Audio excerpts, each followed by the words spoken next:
This meeting is being recorded.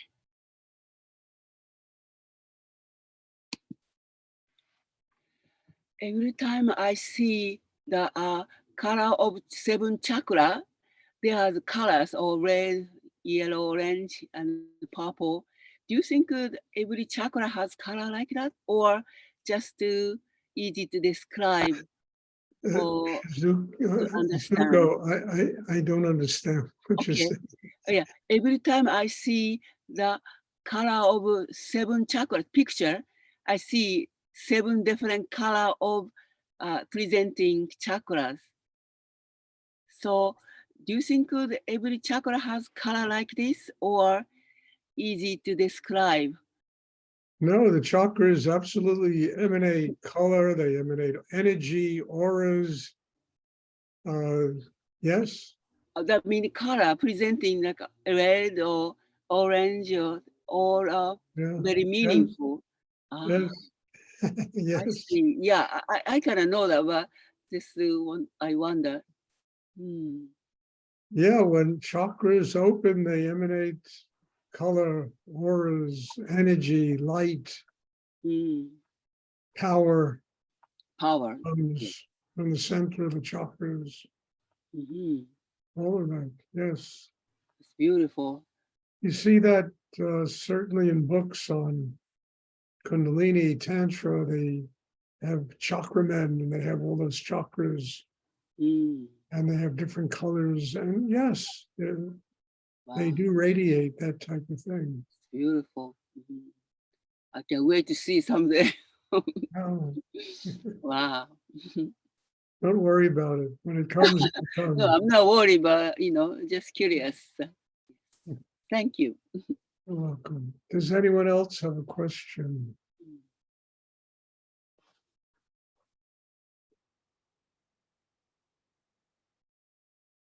I just have, look, I announced the other day, yesterday, that I'm going to have a retreat here in New York or in Connecticut. I live in Connecticut now, Stamford.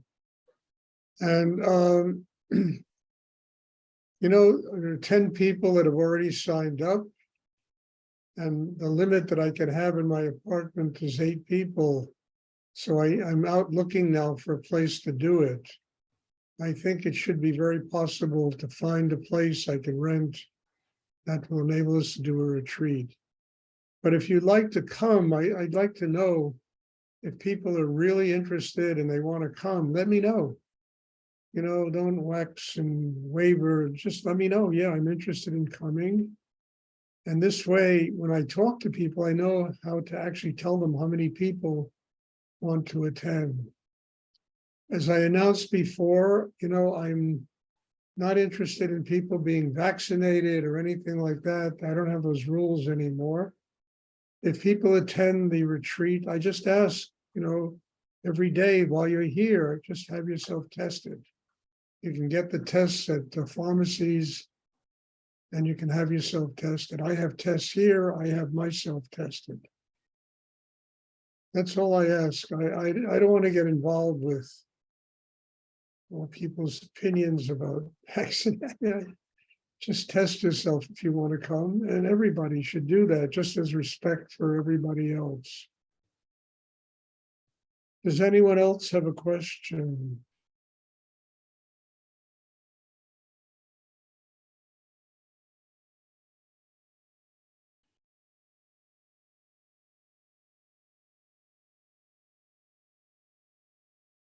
I have a question, Stuart. Magali. Yes. Frequently, you've been talking, we learned about Rudy through your books and through your teachings and your videos. And it's just wonderful as students that have not had the chance to meet Rudy to hear all of those stories. I feel it's really helping us kind of understood who was Rudy as a regular person. We all have the chance to work with him as a spiritual person, but to realize that he was also a normal human being. So my question is, I don't know if he was a normal human being. Never even got close to being a normal human being. But he was, he laughed, he had fun. I mean, we went to every Chinese restaurant in Chinatown. It was movies. He used to like the Dick Van Dyke Show. I had more meditations with him while he was watching the Dick Van Dyke Show on television. He was an incredible person. It was just, there was no separation between his everyday life and his spiritual life. It was all one. And he was fun. He was also somebody who could bust your chops very easily if you, function without any consciousness, But yeah, it's great. Look, in my book, I tried to, yes, he was my teacher, but I tried to create some coming down to earth with it. And I mean, he always used to tell me, I see all these people that walk around, I'm Swami this one and Swami that.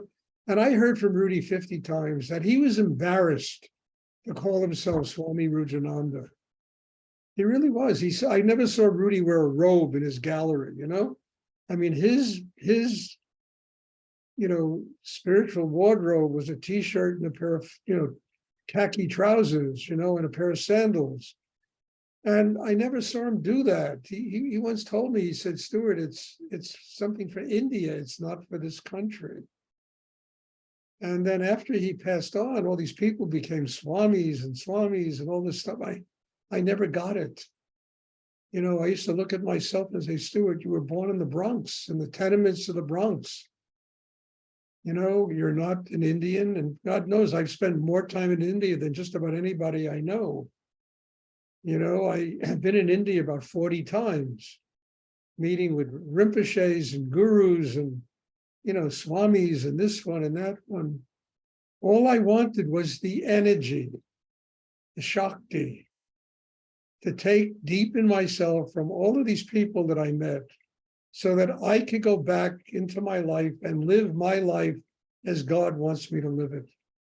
Not some superficial image of who I am, or, but what my karma is,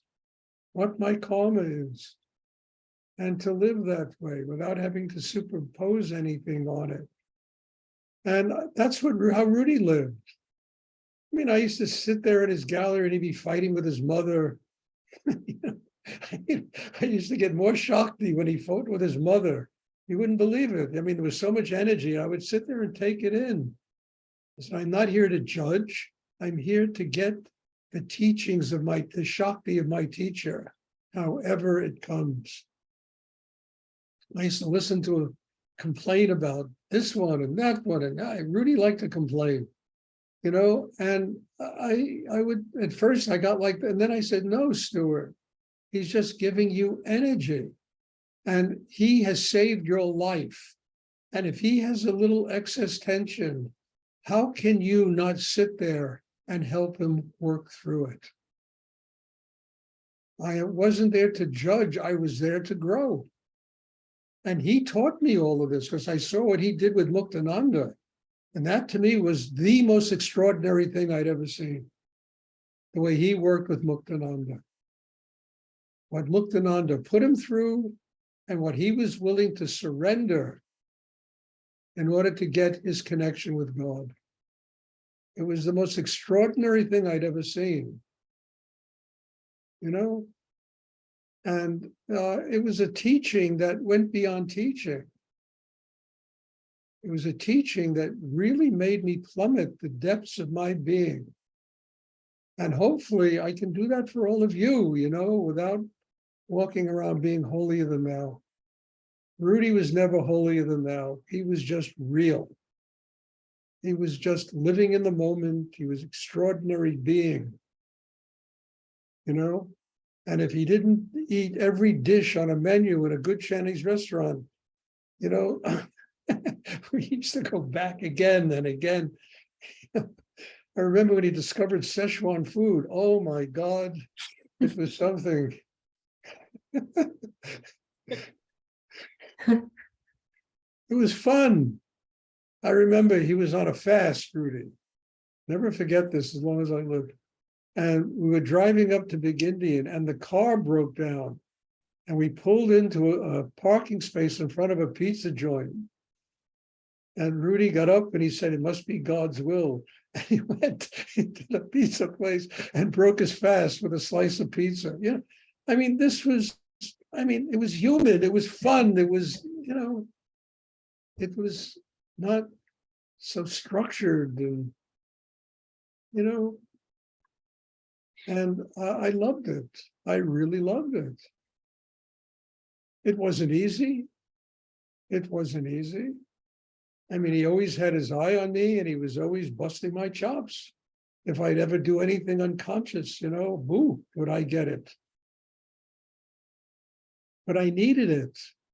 First I resist, then I said, no, you need this and you have to grow up. You have to become a conscious person.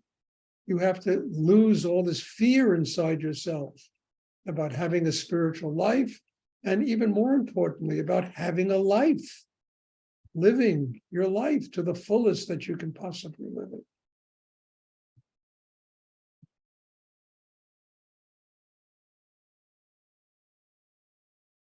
It was an extraordinary thing to spend time with him. Thank you for sharing all those stories with us and to make us live that. And by sharing those stories, I mean, you're sharing these teachings, and it's just wonderful. There's always something to learn from Well, them. Magali, that's what I'm here to do. You understand? That's the only reason I'm here. I mean, I've been through all the rest of it, business and money and, marriage and this, and I've been through all of it, and ultimately it gets down, what is the reason for me being here? It's really to give to all of you this extraordinary teaching that I got from Rudy. That's the purpose of all of this. So I want to start retreats again. I'm here in Stamford, Connecticut, and and I said, okay, I will have a retreat a month. If one person shows up every month, I'll have a retreat with them for 4 days, 3 days. If 20 people show up, then I'll rent a place and have a retreat with them. But I need to work because I need it for my own growth. And look, I'm not 40 years old anymore. This is a big thing I'm going to take on myself. But it's what the purpose of my life is all about. And I don't want to put it off. Oh, well, I'll do that in 2 years. No, I want to do it now, in the present, in this moment, and grow and take this upon myself. I'm not a kid anymore, and I want to take it upon myself to give away this extraordinary teaching that I got from Rudy.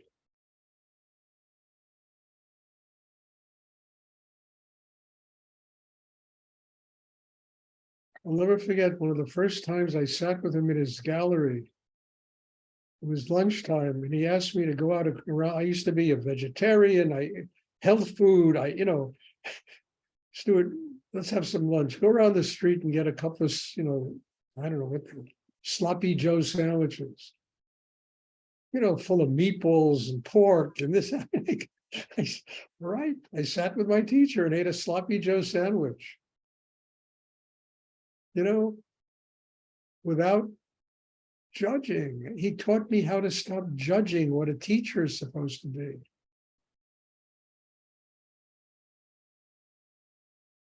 And I met, I don't know how many swamis, and when I was in India, I stopped going because I met one who was extraordinary, a Rinpoche in Northeast India, in Bengal.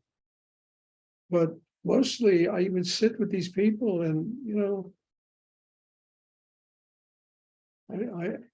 after sitting with Rudy, I didn't, so I stopped going. I would just do pilgrimages, go to shrines and then I would just go there and I would just try to take care of my business and earn a living and then come back to the States.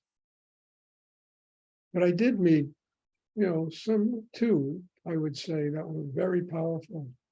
One of them really was amazing, and he really did in 3 days that I sat with him, it transformed my life. It gave me the one pointedness to move from Texas back to New York. And I discovered it's something I had to do because I needed the test of a place like New York.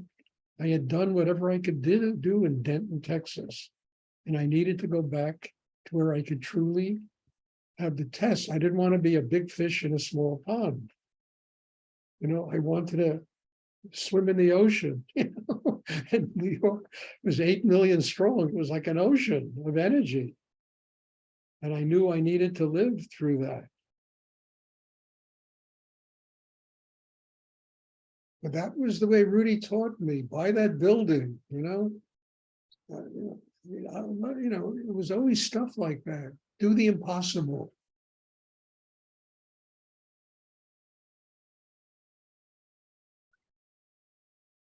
And understand profoundly where you're going to get the energy to do the impossible. And go up to God and get the energy in order to succeed in life and take care of your karma in the world,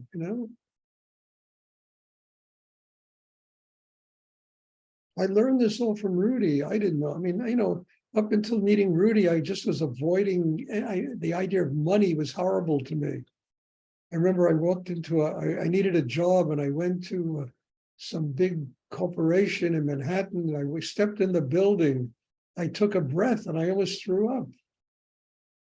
I could have gotten a job, being trained to be some executive, and I just walked out. I couldn't deal with it. It was not something that was in my chemistry. Years later, I was, running a bakery and a candy business, I was corporate, my whole chemistry changed, and I was capable of doing things I couldn't do when I was younger without allowing them, to take my life away.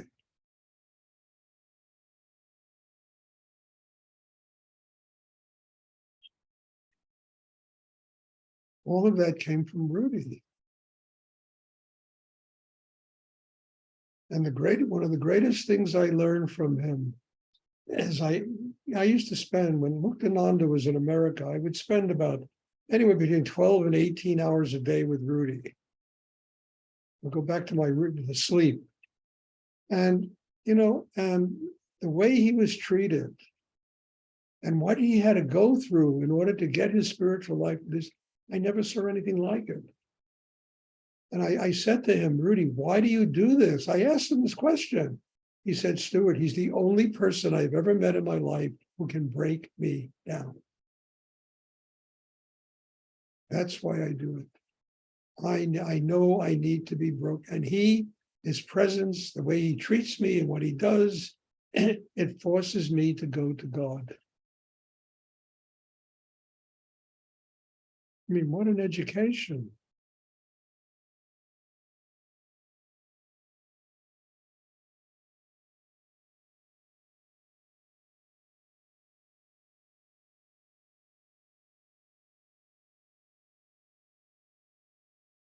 It changed me when he told me that.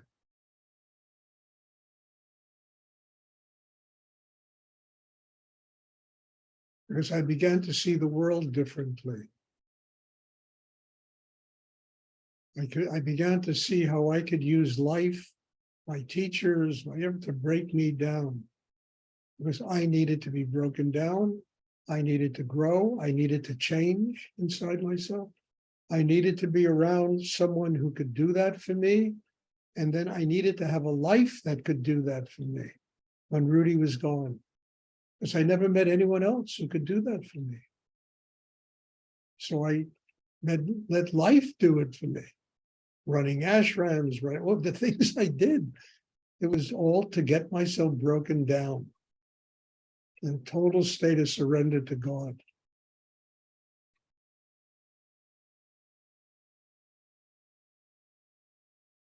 I've told this story before, but I remember, it's a great story. I remember I was living in Rudy's house, And, you know, after about a month or two of living there, he started inviting all these people to come live there. And before you knew it, I had no place to sleep at night. I would come home after working a whole day and going to school and teaching and all this stuff. And people were sleeping in the area where I used to sleep. And I and I once complained to him. And he pointed at a weed growing in the crack of a New York City sidewalk. I'll never forget that. And he said, that weed has more courage than you do, Steve. And I looked at that weed and I said, my God, to survive in a crack in a New York City sidewalk. That was extraordinary.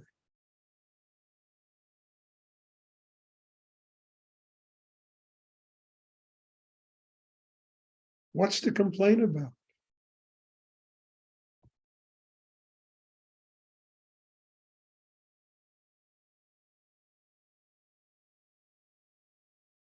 But I was blessed to study with a great master, a truly great master, and one who understood the streets of New York as well as, you know, his connection with God.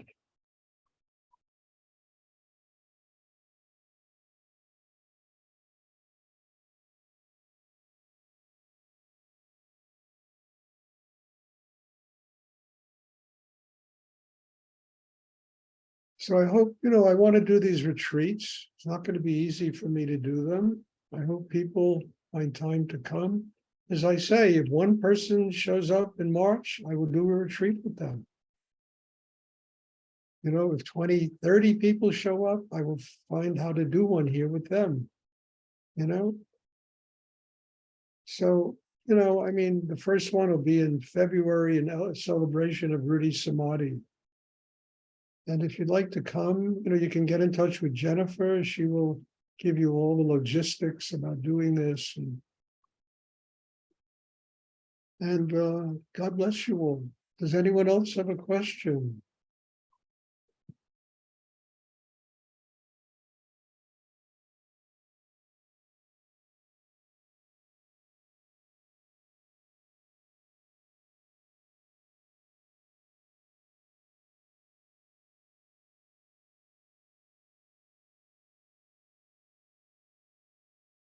Okay, if there are no more questions, and just to end this, with Rudy, you laughed a lot. And everything he did, no matter what it was, beneath it was this sense of commitment to people, compassion for people, love for people, love for God, you know, and even if he gave you a good kick in the butt, you knew it was done with love because he really cared about you. It wasn't done because he wanted to be a master, a guru, he wanted to be in charge, the big shot, you know. It was done because he really wanted you to grow. The greatest thing I could have done for him, and he told me this over again, he said, don't love me, Stuart. And I said, really, that's impossible. He said, don't love me, love God. I'm here to teach you how to get to God.